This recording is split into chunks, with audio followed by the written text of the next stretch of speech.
কুয়োতে পড়ে মৃত্যু হলো এক রাজমিস্ত্রি। সেই রাজমিস্ত্রিকে বাঁচাতে আশঙ্কাজনক যুবকের চিকিৎসা চলছে রায়গঞ্জ মেডিকেল কলেজে। বৃহস্পতিবার ঘটনাটি ঘটেছে উত্তর দিনাজপুর জেলার কামারতোড়ের ভেস্টটলি গ্রামে।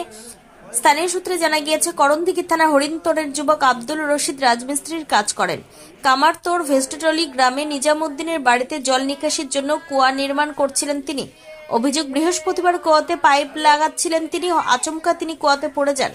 স্থানীয় যুবক রেয়াজ উদ্দিন তাকে বাঁচাতে আসেন। মই লাগিয়ে কুয়োতে নামে রেয়াজ উদ্দিন, সেও অসুস্থ হয়ে পড়ে।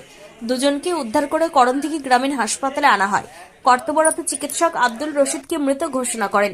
গুরুতর অসুস্থ রেয়াজ উদ্দিনকে রেফার করা হয় রায়গঞ্জ মেডিকেল কলেজ ও হাসপাতালে। করণদিঘি থানার পুলিশ মৃতদেহ ময়নাতদন্তের জন্য রায়গঞ্জে মেডিকেল কলেজ ও হাসপাতালে পাঠানোর পাশাপাশি পুরো বিষয়টিতে তদন্ত শুরু করেছে।